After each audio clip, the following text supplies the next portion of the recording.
Hi, this is Les-Levine, the self-proclaimed voice of truth and reason in Ohio sports. So Kevin Durant allegedly turned down a player option of $31.5 million from the Golden State Warriors so that he could become a free agent at the end of this year. Oh, did I mention he'll probably miss the entire season due to surgery on a torn Achilles? And despite the fact that we never get a press release that says any surgery was unsuccessful, i.e. Bradley Zimmer, there's no guarantee that every team will look at his medical history and say, yeah, that's the guy, I want to spend some $40 million a year on that guy. There may be some technical reason that he didn't take the 31.5, but I don't know what that would be. And while he's waiting, he may want to take some financial advice from former Indians Juan Gonzalez and Justin Masterson. Jim Ingraham is here. More Sports and Les-Levine is on the air.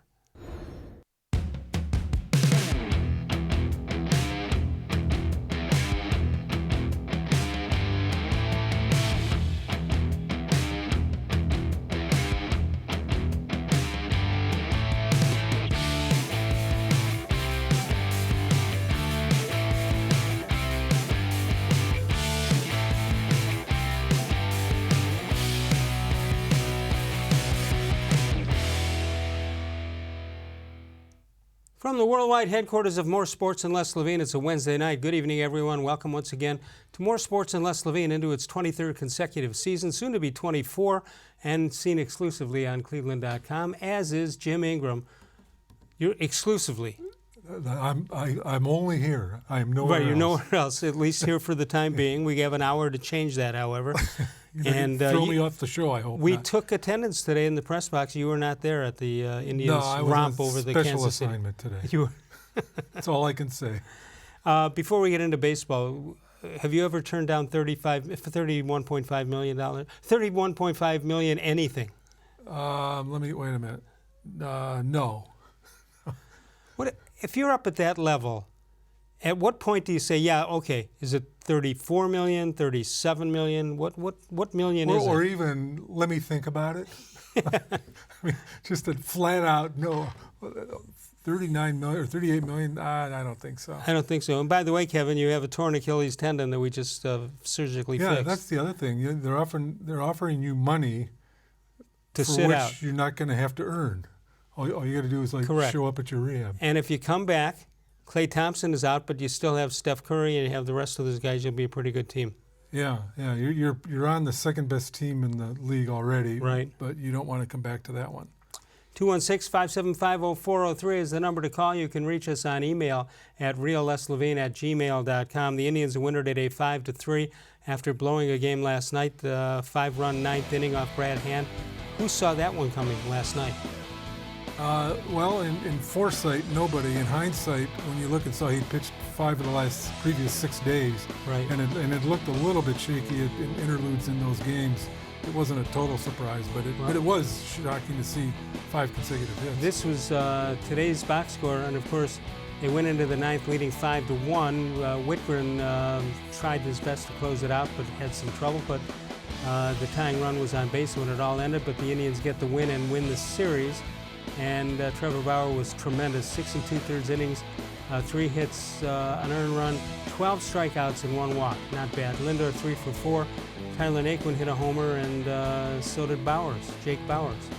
So the bat's coming alive again from unlikely sources. Yeah. Well, they've been hitting and scoring runs the entire month of June, which is pretty surprising given that the 2 months prior to that they weren't doing that. But here we are. The caveat, I guess, if you want to throw it out there, is their opponents have been not very good in this streak. Well, it doesn't matter. A win is a win. That's true. And Kipnis starting to hit the ball. So is a little bit Ramirez. Here's what's happened in the month of June. 7 series, and if you count the Reds, which is only 2 games, they tied 2 of the series and they won 5 of them. No losses of the series, and that's what you have to do. If you win, if you gain a game a week, that's not bad. No, but it's hard. It's hard to do. Especially against a team like the Twins, who don't lose very often. Right. Well, they did well against the Twins and the Red Sox and who else? The Yankees during that stretch. Mm-hmm. And now they're in a streak where they play 26 of 31 games against the Orioles, the Tigers, the Royals, and Toronto. Like the 4 worst teams in the American League. Give me your best shot. There's hay to be made right here, is what I'm saying. And there might not be in September, although the Indians still have 13 games with Minnesota. Do you think they'll catch them? No, I mean, logically no, but baseball's not always a logical sport. Right. So just from the reaction I get here on email and on the show, it seems like people are taking more of an interest in this pennant race when they're down 7 games than last year or other years when they were up 7 games. Yeah, I think that's true, and you know, this is something new. I mean, we're used to them just, you know, being up by 10, 15 games at this point of the year. Now someone else is, and they're chasing them, and it's adding a little juice to the summer, I guess. All right, so where do you stand on what the Indians should do? Should they trade some pieces that somebody will use and get some pieces back? Is the starting pitching good enough to withstand maybe trading Bauer? I mean, you're not going to replace him with anybody that good, but is the guys coming up from the minors? I mean, to me, some of these guys have been terrific, but then again, it's the first and second time around the league. Yeah, I would trade Bauer, and I would trade Hand now before the trading deadline. Yeah, and you should be able to get 2 or 3 top prospects, and then you've got that for the rest of this year, and then going forward, you know, if you get the kind of guys you should get for those 2 players, the rebuild's almost done. You don't have to rebuild the pitching. No, you don't. However, and my audience is going to get tired of me saying that because I've said it every night, it seems to me if you thought you could beat the Twins this year, and then you had injuries, the pitching staff decimated by the injuries and other situations, but you should therefore not only be able to still contend now, but you should own it next year. Yeah, but I mean the problem with being a trading for people that you think will help you run down the Twins are those kind of people make a lot of money, and the Indians, as they showed in the offseason, don't want guys that make a lot of money right now. So you're not going to be able to get those guys anyway. So you might as well get some young players who aren't very expensive but have the potential to be impact hitters, so that, you know, next year you can be right back right there with the Twins. Isn't that what they thought they had in Luplow and Bauers and guys like that? No, I don't. I mean, not compared to. Well, they weren't money guys. Not compared to the guys they let go. You know, Brantley and Encarnacion. You know, those were like poor. Which one bothers you most? Brantley, absolutely. Me too. Because what he got wasn't that much money. It was 2 years, $32 million, $16 a year. That was even less than the qualifying offer at the time, and. You know, for a guy with that kind of stature in the clubhouse, who's one of the best hitters in the league, I think he's 3rd in the National League or the American League in hitting. That was a bargain for them. And if they just did nothing more but bring him back, the lineup would be so much better right now. All right, talking about bringing guys back, they brought back Carlos Santana, who's delivered. He has, yeah. He's really an interesting player. We've seen most of his career here. You know, he never gets into trouble. He's very quiet, but he's not a mega star, but he's a really above average major league player who plays almost every day. Doesn't get hurt. Productive, doesn't get hurt. Walks. Can switch hit, takes a lot of walks. I mean, he's really an underappreciated star, I think. All right, when we get back, we'll talk about him and where he stands as far as the All-Star break and All-Star game is concerned. You can follow us on Facebook at facebook.com/more-sports-and-les-levine. New content is posted each and every day. We'll have your response to our email question of the day a little bit later, our Facebook question of the day a little bit later. Coming up, Carlos Santana, is he an all-star starter? If not, does he make the team anyway? Jim Ingraham joins me. More Sports and Les Levine continues on cleveland.com.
The Ohio Lottery Partners in Education program has been recognizing role model students and teachers since 2007. To nominate a deserving teacher or student, go to ohiolottery.com. In the About section, find Supporting Education. There, you can nominate students in kindergarten through 12th grade as academic all-stars. Teachers can be honored as the Teacher of the Month. Every school that participates is eligible for the School of the Year. The Ohio Lottery Partners in Education, where stars shine.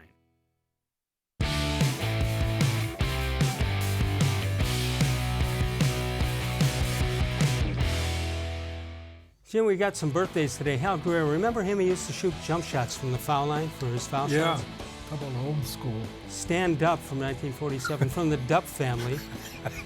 Donald, he had a brother Donald named Donald. Dupp, yeah, I believe he did. Yes, he did. Shannon Sharp, Derek Jeter. We started doing his birthday. He was born about the time I started doing Sports Talk, I think. Michael Vick and Iman Shumpert, former Cavalier, all born on the 26th of June. 216-575-0403 is the number to call. Jim Ingraham is with us. So you want to know how to vote for the All-Star team, don't you? This is all because of the 1957 St. Louis Cardinals. Or was it the Reds that stuffed the ballot? The Reds and the Cardinals stuffed the ballot box.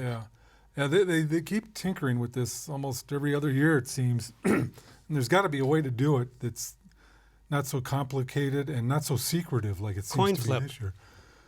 Coin flip for the entire league. Yeah.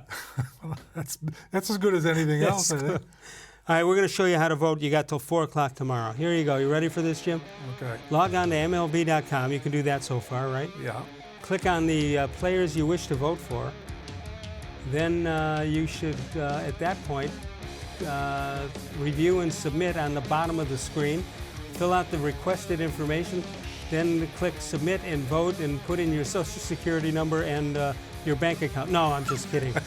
I'm just kidding. Voting ends June 27th. That's tomorrow at 4 p.m. So the guys, the 3 all-star potential starters at first base, it's going to be one of them. It's not going to be somebody else, right? Yes, I think I'm fairly right about that. All right, let's take a look. Here you go. This is the potential all-star starters. One of the 3 will make it in the American League at first base. And look at, I'll tell you what, look at the stats. They're almost equal in all 3.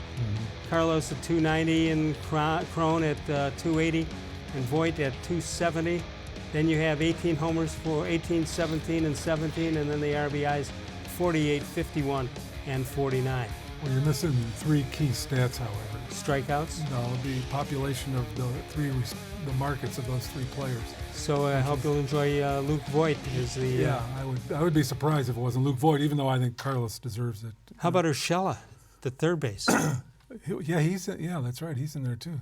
He's done exactly the opposite this year of what he did in Cleveland. Like here, he was a defensive player that couldn't hit. Right. Over there, he's hitting like crazy and he's struggling defensively. To me, it's amazing what the Yankees have done during all these injuries. Yeah, it really is. I mean, the amount of money knocked out by the injuries, the amount of potential all-stars, great players, Giancarlo Stanton and Judge, and wow. It's like the junior varsity is in first place, and now the varsity's starting to come You want back. Frazier back here? I do. I would, Bauer to me is a natural for New York, maybe not artistically. Do you want to give the Yankees the pennant? Who cares? I would prefer to get some hitters for the Indians line. What I would say, I'd offer him Bauer for Frazier and Gleyber Torres, and plug Torres in at second base, and you're all set for next year. And what they did is when they sent Frazier down to the minors, did anybody at all say down goes Frazier? Should have been the headline in the New York Post, and maybe I'm sure it was. I didn't see it, but I'm sure that it was. Yeah. All right, so the wild card is still in the hunt. Would you do anything to improve your team just for a wild card run, or do you do something? No, I wouldn't significantly alter my roster for one game, hoping to get the second wild card. Right. Which means to play one game on the road and take your chances there. I mean, it'd be nice to be able to do that, but that's a pretty risky thing, I believe. Well, I'm just wondering. Let's assume, and I have no reason to believe that Kluber can come back healthy this year, but let's assume he does. What you'd be doing is pitching. If there's no trades, you're either pitching him or Bauer in one game. Yeah. And then the other guy starts game 1 of the best of 5 if that happens. Do you remember the starting pitcher in 2013 when they were in the wild card? I believe that was Salazar. Who? He's still available. He'll probably be peaking right at that time this year. What are they doing with him, and why? Well, I think they got him out of Cleveland because I think everyone was tired of looking at him, and he's down in Arizona, I guess, trying to. He's actually apparently starting to pitch in simulated games. These guys paid $4 million. Well, they paid $5 million last year, so they've given him $9 million in the last 2 years, which would have been half of Brantley's salary if they didn't have that obligation. So Durant is saying, "Give me that deal. You got that deal already." Yeah. He just spends the whole season in Arizona.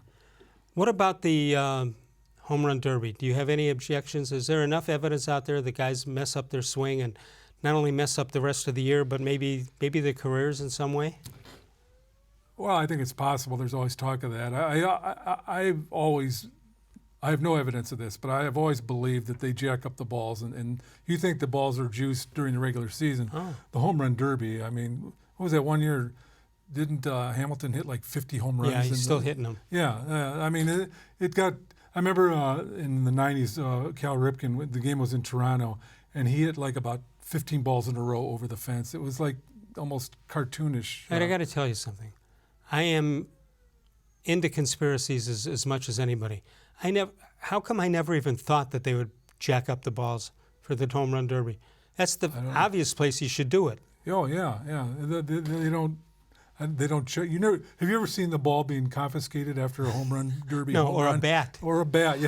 Yeah. The bats are probably all corked as well. Where's Jason Grimsley when we need him? Yeah. I mean, who knows what's going on there? I mean, you give the fans what they want, and if they want 50 home runs for the winner. On a serious note, do you think the ball is jacked for the regular season? I mean, there are people who believe it. I think there's been some talk that's the case. I don't know if it's scientifically been proved, but when you're seeing guys hit home runs that don't normally hit home runs, and they're hitting a lot of home runs, but this is the evolution of the game now. Everyone's trying to hit home runs, and they don't care if they strike out 30 times trying to hit one. I can be way wrong on this, but if you've ever seen the pro golfers on tour, they hit the ball and then it gets like a second wind and it shoots out. Mm-hmm. That's the way they swing, obviously. But I've seen some baseballs do that also. Some that the guy hits it with one hand and it's gone. Yeah, or like infielders or little guys hitting opposite field home runs that you wouldn't normally see. Yeah, I think it's a record pace for home runs this year. Like every year now, it seems like they break the record for most home runs hit in a year. Well, Steve Stone, who grew up in this area, now does a great job with the Chicago White Sox as an analyst, believes that it is jacked, and he believes that some pitcher is going to be taken off the field, hit in the head, and maybe dying. Well, I mean that's if they're jacking it up and not doing anything. I mean, you're not going to get these guys to wear helmets. Right, yeah. Pitchers will not wear helmets. It's kind of the opposite of aluminum bats in college. They toned those back because there were so many vicious line drives being hit. Now, the coaches, first base, third base, they wear helmets now. Yeah. And the pitcher's mound's closer. Yeah, and there have been some, over the last few years, have been some. Well, look at just the Indians pitchers. How many Indians pitchers have been hit by balls in the last couple of years? Well, Kluber on this one said he never saw it. Yeah. I mean, Kluber broke his arm last year.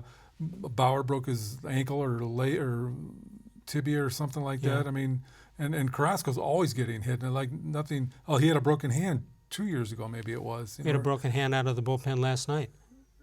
Yes, they did have a broken hand. He gave up more runs last night than he did the entire season until he gave up 5, and he had given up 4 going in. Yeah. That's not good for your ERA if you're a pitcher. No, that his went from 105 to 236. Northfield Park is your home for live and simulcast racing. Check it out. Live racing Sunday through Wednesday, also on Saturday. And you can catch the excitement that way, but also they're open early every day at noon for simulcast action from all over the world. They've got a weekly handicapping contest on Sunday with the top prize $500 in cash, free admission, free parking every day at Northfield Park. When we come back, we'll ask the age-old question. Are the Indians buyers or sellers as they head to the one trading deadline on the 31st of July? Back in a moment, Jim Ingram with us, More Sports and Les Levine, seen exclusively on cleveland.com.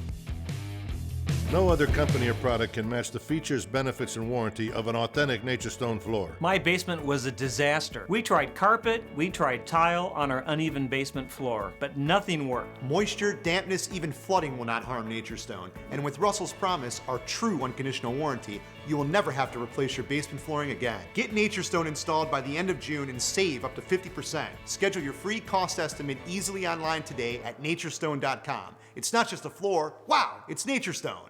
There are tastes we remember. Every smell brings the happiness of times gone by. Experience this every time you walk into Gallucci's Italian Foods. Whether you need lunch on the go, a catered party, or that perfect blend of wine, meats, and cheeses, Gallucci's has exactly what you're looking for. Straight from Mama's Kitchen for old world traditions or original experiences. From the tastes you remember to new flavors you'll never forget. Gallucci's is a tasty branch of your family tree. When it comes to selling you a mattress, most retailers are handing you a long line of extra steps that drive up costs and create confusion. At the Original Mattress Factory, we simplify the mattress shopping experience by building mattresses and box springs in our own local factories and selling them direct to you. It's short, sweet, and simply makes sense. So experience more than just the mattress store. Experience an original, the Original Mattress Factory.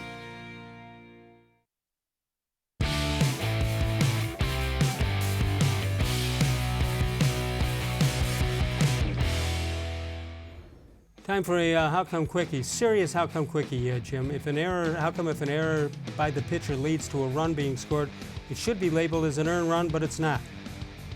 You agree with my theory on changing the scoring system? Yes, I do. On that particular one especially, yeah. I mean, the pitcher makes the error, why should he get a benefit of it? Yeah, he shouldn't benefit from his own miscue. That's exactly right. All right, so we want to know about the Indians, buyers or sellers, but I wondered when these guys were at Ohio State, one playing football, one playing basketball, Brad Sellers and Keith Byers. Were they buyers and sellers at that point? Now, they should have had their own talk show. It's the Buyers and Sellers show. Yeah. Excellent. Let's check out the voicemail of Truth and Reason, and of course you can email us. Something with the voice of Truth and Reason, and we will tape it and put it on the air. But this is our Facebook question of the day. Are you worried about Carlos Santana participating in the Home Run Derby? We talked about that earlier. You think that'll be a problem because he changes his swing? Chris DeGennaro says no. Gerard Morelli says, so the team should take away his chance for his first All-Star game in front of his own fans? I'd worry about him if they didn't let him take part. Glenn Berger, historically the winner of the Home Run Derby at the All-Star game, incurs a slump when the season resumes. But this will be Santana's only chance to participate at home in the Home Run Derby, so I say let him rip. And finally, Rick May says, even if the possibility existed it might mess up his swing going forward, there's no guarantee he'll get out of the first round, and the hometown fans will at least have somebody to cheer for. I wonder which way he would hit, left or right. Oh, he said lefty. Did he say lefty? Okay. Yeah, that makes more sense. And then I wouldn't try to get him out and throw a lefty in there. Yeah, I think aren't they allowed to have... It used to be you could bring your own guy. Your own guy, yeah. Some guy brought his high school coach one time, somebody's father. I don't know if there might be Bryce some Harper, insurance. I think, had his father one. Yeah, I think there might be some insurance reasons why they wouldn't want to do that. Yeah. So the question is, are the Indians buyers or sellers? As we head down to the new system this year where there's only one trading deadline, you can't pick up guys on waivers after the 31st of July. Where do they have to be to make them buyers? Where do they have to be to make them sellers? Well, I think they're going to probably be about where they are now. I mean, they'll be in second place, and they'll be probably 5 to 10 games behind the Twins. I don't think they'll do anything major. I think they should be sellers. Like I said, I would trade those two pitchers because you got these guys like Savali and Plesac. You can fill in. You trade Bauer, you've got guys that maybe not be as elite as him, but could still be serviceable rotation starters. And if you could trade him for a big time bat, then that would be worth it, I think. So if they do anything, I don't think they are going to do anything major as far as... Do you think, you just mentioned Plesac and Savali, who showed up, and I vowed that I would try to remember his name in the future. But do you think it's a case of it's the first time around and they didn't have a book on these guys, or were these guys the real deal? And in In one case, he's had 5 or 6 starts, but in the other, Savali's only got 1. Plesac's had 5 or 6. So maybe he's catching on to what the hitters are doing. Yeah, well, I think the first time around, the pitchers always have the advantage. But in this case, I mean, the recent history, everybody they've brought up, going back to Bieber last year, it's obvious that these guys have been prepared, mentally and mechanically to pitch in the big leagues, and everyone they've brought up has been successful initially, and some of them, like Bieber's, continued it on. So I would have confidence that, these guys, the more other teams get to see them, I think they'll still be effective. I'm mostly impressed with the poise that these guys have. When they get into trouble, it doesn't seem to bother them. They don't look scared. I mean, they throw strikes. A lot of pitchers think they've got to do something different when they get to the big leagues, and they really don't. Just keep the ball in the strike zone and don't walk guys, don't hit guys, and take your chances. And the tendency is it tense up a little bit, but all that does is make the inning or the situation worse. Yeah. They have been very poised. You're right about that. And so I would have no compunction. I would not be reluctant to put either one of those guys in the rotation. All right, now let's go to the other side of the ball, the offense. Bobby Bradley, everybody's been, for the last month or two, have been screaming to get him on board. Now he's here. He's got 1 double, his first time at bat, kind of shaky because the defense misplayed it, but a double's a double. He's got 1 other hit. Is he putting too much pressure on himself, or is this expected? Well, he probably is now because, after that first couple games, he's struggled a little bit. But, this is baseball today. It's not just him. I mean, a lot of the hitters, the majority of them, they either hit home runs or they strike out. I mean, Bobby Bradley, think about Joey Gallo when he got called up to the Rangers. It was either home runs or strikeouts almost exclusively. So, Bradley's a big. By the way, I watched him in batting practice a couple times, and he hits balls in batting practice that you wouldn't believe. Like to parts of the park, almost every one is a home run. But that's not necessarily a good batting practice. But you can see that the power's there, and he's going to strike out a lot. He's going to hit a lot of home runs. You just have to hope that he doesn't get mentally down on himself because of the strikeouts. Oh, but I think that's a batting practice session for him because they want him to either hit home runs or strike out. They're not looking for him to do. They're telling Kipnis to go the opposite way and hit it into left field or left center field. They're not telling him to do that. Right. Yeah. I mean, he's here for his power, and that's what they want. And if they have to wade through 20 strikeouts to get to 5 home runs, they're probably willing to do that. 216-575-0403 is the number to call. Tomorrow night, the D-Man, Dennis Maniloff, joins us. You see us every night live from 6 until 7 p.m. Eastern Time, and then you can archive it any time of the day or night. When we get back, we'll turn our attention to the Browns. Javonte Dean is the cornerback with the Browns. They've got some depth. We'll hear from him when we get back. More Sports and Les-Levine continues exclusively on cleveland.com.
It takes attention to detail.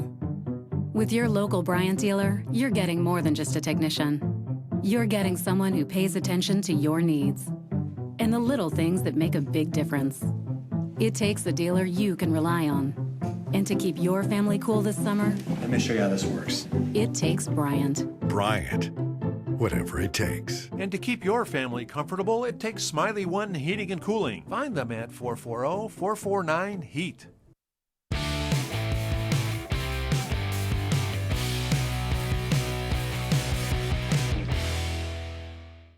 Well, there's a will, there's a way. So, at Miami, I played 2 years, and I got the opportunity to try out for the team here, and I made the most of it. That tryout situation. Right. You come here, you're not guaranteed anything, so you kind of know you got to make plays that weekend, and you did. So, I mean, how do you approach that weekend? Well, I approached the weekend by, thanking God for the opportunity. And I just went out there and just started making plays. I started feeling comfortable, and then the rest was history. So. And you've got a couple University of Miami guys here too. Right. So has that helped you? Obviously, Sheldrick was here that first weekend, and when you have Njoku and a bunch of other guys here, does that help you? Yeah. So with Chalk and Redwine being here, Chalk on the offensive side of the ball and Redwine on the defensive side. So Redwine will help me out during practice, just to keep me motivated, telling me, just keep pushing through. Everything will be all right. So as a corner, I don't want to let him down. He's my teammate that I played with 2 years. So with that motivation coming from him, kind of pushed me to strive to be better. You know what I'm saying? Mm-hmm. Is it important not to let down after the initial thing? Oh, for this sure. is really the beginning, and not. Yeah, like I said, this.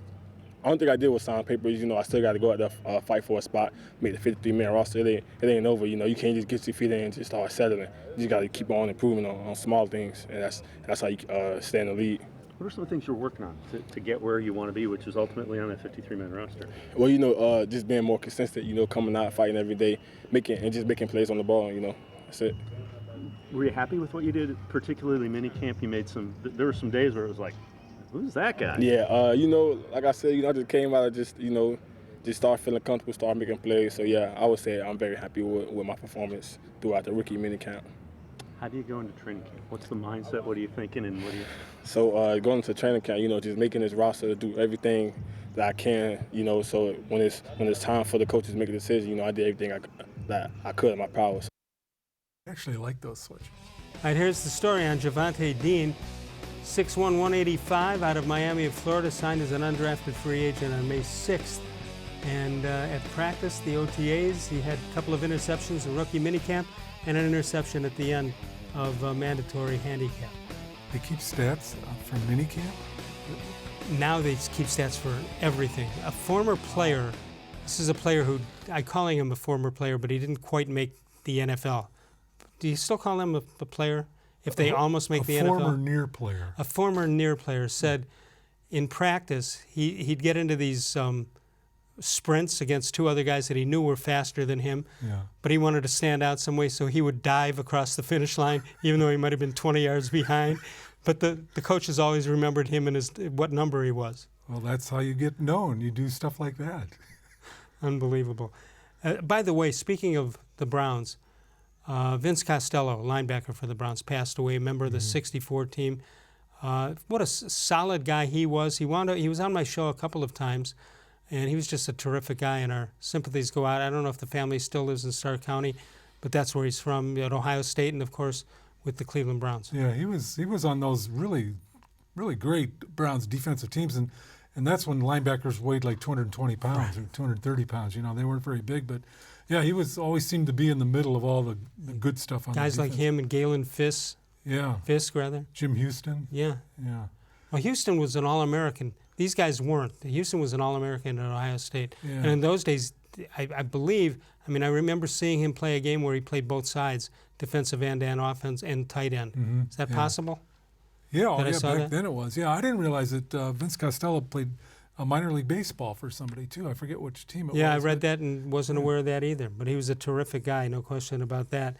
Sokolowski's University Inn, no question about them either. There's nothing better. Mike and Bernie Sokolowski's University Inn, the winners of the James Beard Foundation Award a couple of years ago. Only 5 restaurants in the country win that award. Cleveland's oldest family-owned and operated restaurant. Take the Abbey Avenue exit out of downtown Cleveland. First exit, swing under the bridge. That's where you find them. Sokolowski's University Inn. When we come back, I think you're going to enjoy what we see. We're going to take a look at the skill positions of the Browns, where they are ranked by Pro Football Focus and by Las Vegas. We'll do that when we get back. More Sports and Les-Levine continues exclusively on cleveland.com. No other company or product can match the features, benefits, and warranty of an authentic Nature Stone floor. I had an epoxy-based sand paint on my floor that deteriorated, and that's why I called Nature Stone. Why paint? It's expensive, it's ugly, and it doesn't last. Nature Stone is always affordable. It's beautiful, and with Russell's Promise, our true unconditional warranty, you will never have to replace your garage floor again.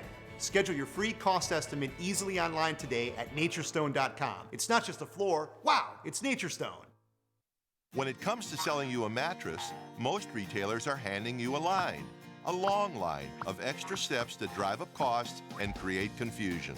At the Original Mattress Factory, we simplify the mattress shopping experience by building mattresses and box springs in our own local factories and selling them direct to you.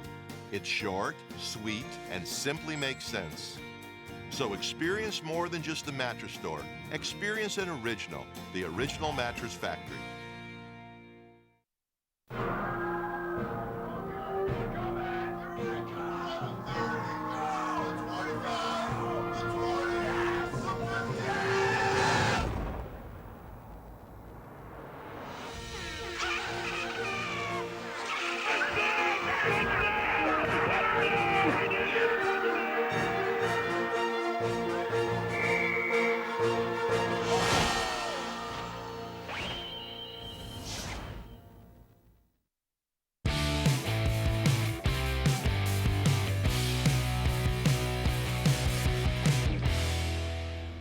Jim Ingraham with us tonight. Today in sports history, June 26, 1979, at the age of 37, Muhammad Ali announced his retirement from boxing. Let's take a look at this date in Les-Levine history.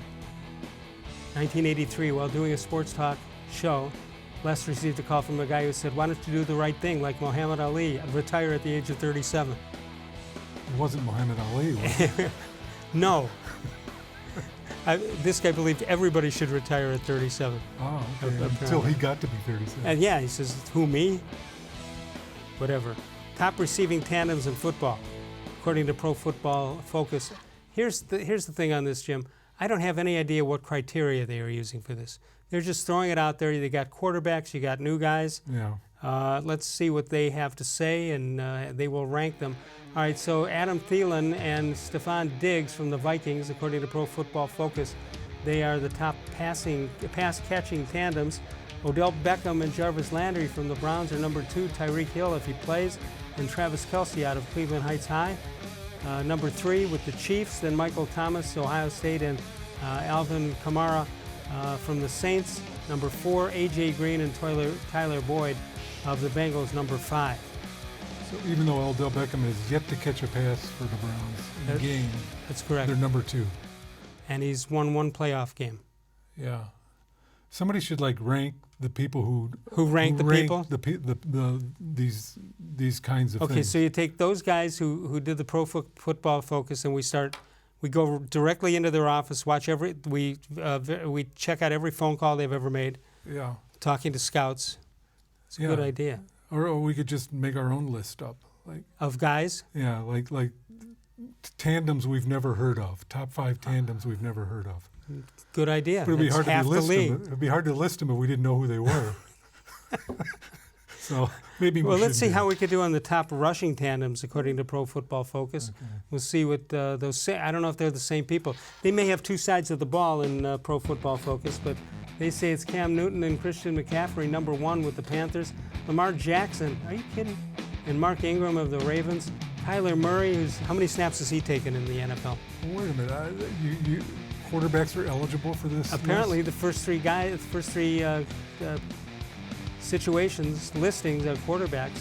Kyler Murray, David Johnson of the Cardinals, Melvin Gordon and Austin Eckler of the Chargers. Then we get to Nick Chubb and Kareem Hunt. Well, Hunt's not technically even on the team. No, and I can guarantee you he will not do anything very well on the football field for the first 8 weeks. I can guarantee that. No, that's a flawed list, I'd say. Yeah. I mean, because that last entry is not legit. However, we have to get to 7 o'clock every night, so we rely on that stuff. Well, you should go for the top 10 then. Stretch it out you even. You could have list night on your show. Just do nothing but lists. Right. And how about this? How about if we just put names up and people guess what's that a list of? Yeah, you could do that. Yeah. Or just list your favorite names of anybody. First names, last names. It doesn't have to be a football player in this case? No, it could just be anything.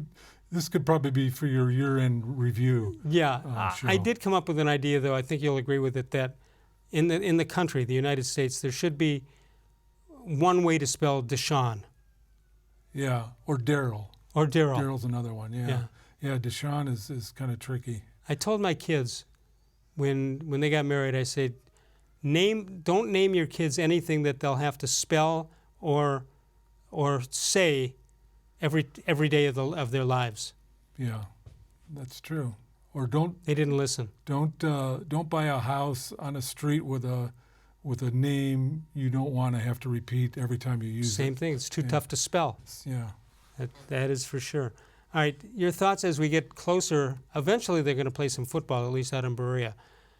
You mean they're actually going to have to play? I thought we were just going to talk about them. We've got a list of when they'll play. Oh, okay. Have your thoughts changed on them, up or down, or are you sort of rolling with the tide here?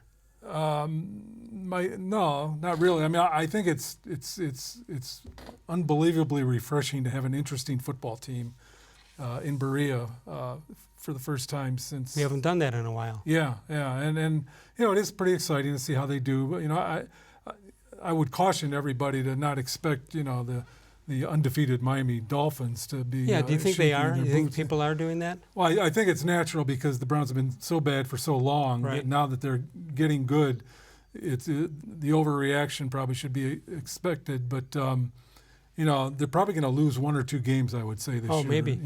Possibly. So. Well, do you think that maybe when they do get good, and I think it's going to be this year or next for sure, that they'll have to put so much money out to keep guys? Do you think that hurries up the process that they have? In other words, do you think there's more? There's always pressure to win, but do you think there's more pressure to win this year because of the economic structure of the game itself? Well, maybe, but they've also got, the quandary the Browns have been in all these years is they had an owner who apparently has a lot of money, but they had no idea how to construct a team. So right. Now that they've got people that can construct a team, hopefully the money will still be there to maintain the team, through an X number of years, unlike the Indians who were unable to maintain a 3-time division champion. Did I see this correctly, that they're charging admission prices for out in Berea? I believe that's right, yeah. And I think it's already a sellout, isn't it? The first set or section is sold out. Yeah. But people actually they're asking for money for that? Practice? We're talking about practice? Yeah, I mean. You think that's right, wrong, or make it while you can make it?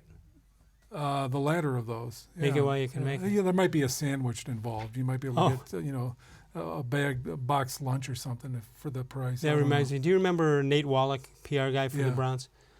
On draft night, they didn't cover it the way they cover it now, obviously.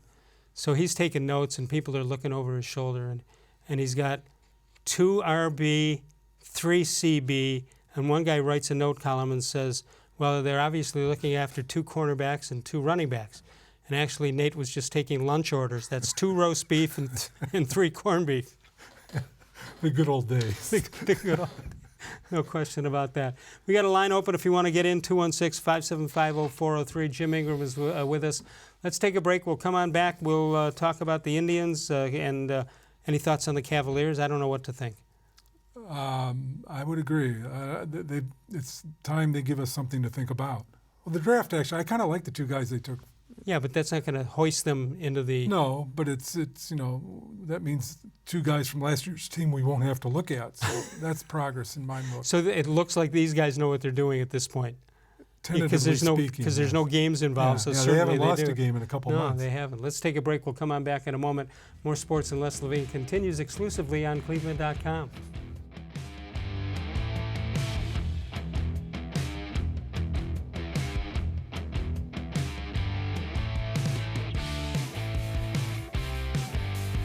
No other company or product can match the features, benefits, and warranty of an authentic Nature Stone floor. My basement was a disaster. We tried carpet, we tried tile on our uneven basement floor, but nothing worked. Moisture, dampness, even flooding will not harm Nature Stone. And with Russell's Promise, our true unconditional warranty, you will never have to replace your basement flooring again. Get Nature Stone installed by the end of June and save up to 50%. Schedule your free cost estimate easily online today at naturestone.com. It's not just a floor, wow, it's Nature Stone.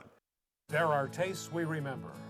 Every smell brings the happiness of times gone by. Experience this every time you walk into Gallucci's Italian Foods. Whether you need lunch on the go, a catered party, or that perfect blend of wine, meats, and cheeses, Gallucci's has exactly what you're looking for. straight from Mama's Kitchen for old world traditions or original experiences. From the tastes you remember to new flavors you'll never forget, Gallucci's is a tasty branch of your family tree. The Ohio Lottery Partners in Education program has been recognizing role model students and teachers since 2007. To nominate a deserving teacher or student, go to ohiolottery.com. In the About section, find Supporting Education. There, you can nominate students in kindergarten through 12th grade as academic all-stars. Teachers can be honored as the Teacher of the Month. Every school that participates is eligible for the School of the Year. The Ohio Lottery Partners in Education, where stars shine.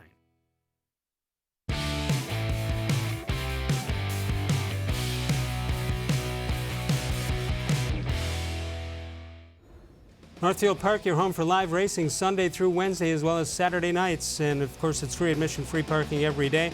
Weekly Sunday handicapping contest, top prize $500 cash each week. And of course, Lady Luck's Clubhouse open every Saturday with a buffet for just $15.95. Call 330-467-4101 for reservations. And there is special pricing on premium nights.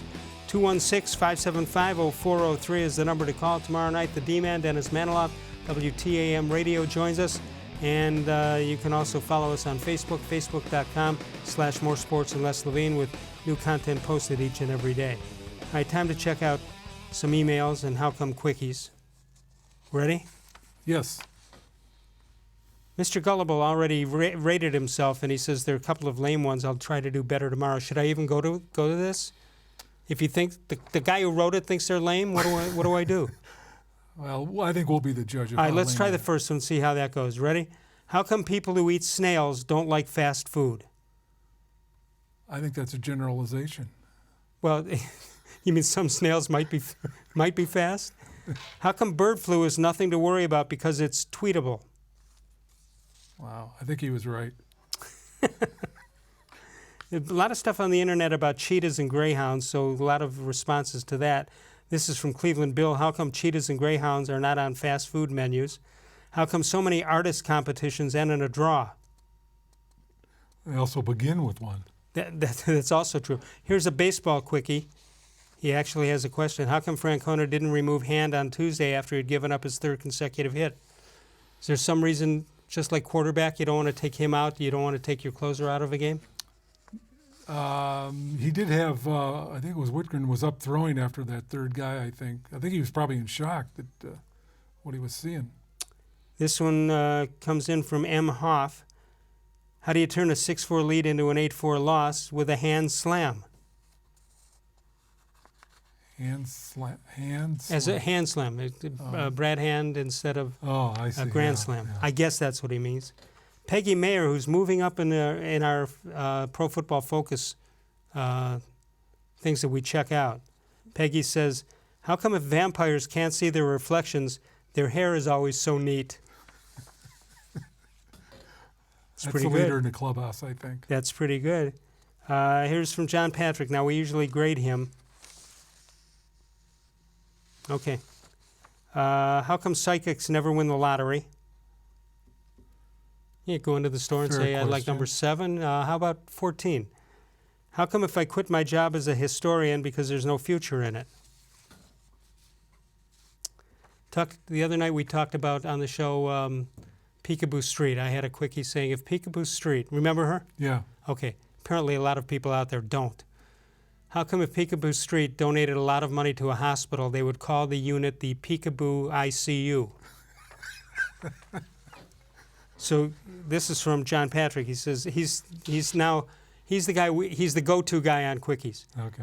You talked about Peekaboo Street being a dated reference. Here's one that's even more dated and more obscure. You need to remember that in the 70s, the Indians had an outfielder named Horace Speed. I remember him. Yeah. How come if Horace Speed was hit by a 100-mile-an-hour fastball, it would still be considered an off-speed pitch? Now, he made a comeback on that one. Wow. Right? Yeah, he went deep for above that and beyond. Yeah, that was pretty good, though. I guess my point, I was with Bud Shaw last night, and I just assume people have the same reference as I do, and then I forget I was born 50 years before most of our audience was, so they don't. But I'll tell you what, we had Rocky Colavito on the other night, and I enjoyed that thoroughly. And the D-Man enjoyed it so much because Rocky Colavito actually called him the D-Man. Wow.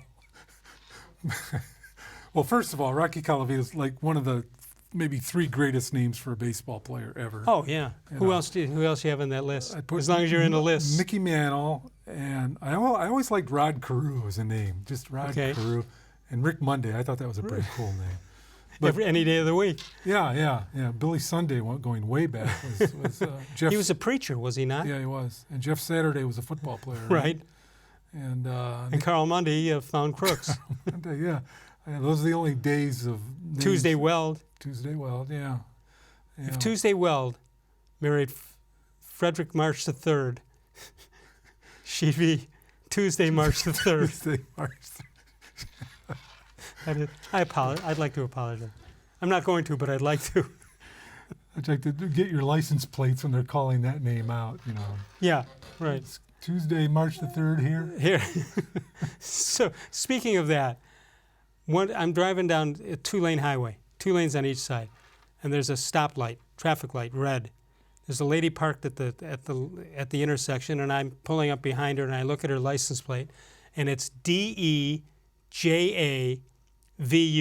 Deja Vu. Yeah. I ask her to roll down her window, and I say, "Excuse me, but I'm pretty sure that I believe that I've seen that license plate before." And she looked at me like I was crazy. Shouldn't there be a law that if you have a license plate like that, you have to at least have a sense of humor about it, or at least understand what people are saying? Otherwise, we're going to assume you stole that car. Yeah, that too. But you're also most of those kinds of plates are inside jokes, and if you're not even inside with your joke, why are you even driving Deja that car? vu. Come on. Yeah. I've got the feeling I've seen that license plate before. It shouldn't be that difficult. Maybe she did steal the car, or at least the plates. Well, now the lady who's got them, if she's watching, she's going to say I accused her of stealing something. I'm just kidding. It's a joke. It's a joke. Got a couple of minutes here. Cavaliers, your statement was at least they got some guys to replace some guys we don't have to watch anymore. I mean, if you're not going to be good, be different. So we can see other guys not be good. It's always good to recycle the inventory, so to speak. And you get the kid who says, "I'm so glad to be drafted by the historical franchise this is," and who's on this team and who's their coach?